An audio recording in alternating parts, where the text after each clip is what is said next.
সূরা ফুরকানের একটি আয়াত নিয়ে আমরা একটু চিন্তা করি।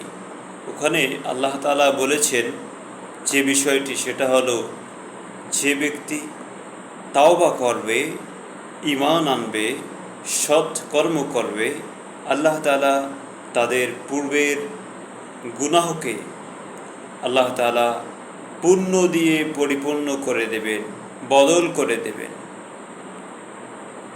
এটা নিয়ে চিন্তার বিষয় হলো, এখন আল্লাহ বলেছেন, শর্ত দিয়েছেন। 1 নম্বর শর্ত, ইল্লা মান তাবা।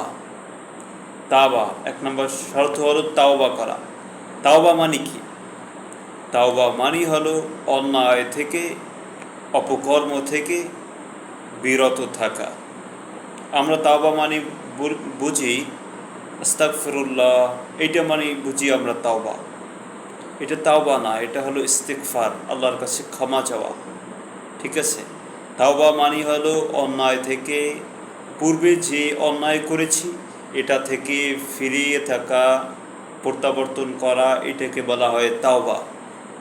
যে ব্যক্তি তাওবা করবে, তারপরে ঈমান আনবে, আল্লাহর প্রতি দৃঢ় বিশ্বাস রাখবে যে আল্লাহ তুমি আছো এবং কিয়ামত আছে, তারপরে যে বিশ্বাসগুলোর কথা আল্লাহ তাআলা বলেছেন সেগুলোকে আন্তরিক বিশ্বাস করবে, তারপরে ভালো কাজ করবে, আল্লাহ তাআলা তার পূর্বের গুনাহকে ইউবাদ্দিলুল্লাহু সাইয়্যাতিন হাসানাত, পুণ্য দিয়ে পরিপূর্ণ করে দেবেন।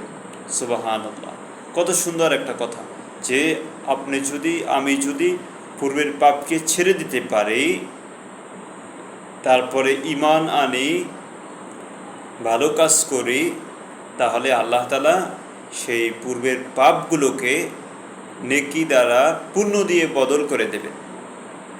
আল্লাহ তাআলা আমাদেরকে সেই বুঝ দান করুক, সঠিকভাবে আমরা তাওবা করতে পারি। তাওবা করব এবং আল্লাহর কাছে ইস্তিগফার করব। আল্লাহ তাআলার যে দোয়া শিক্ষা দিয়েছেন, বলতে পারি রব্বানা জালামনা আনফুসানা, এটা আমরা বলতে পারি। তারপরে লা ইলাহা ইল্লা আনতা সুবহানাকা ইন্নী কুনতু মিনাজ জালিমিন বলতে পারি।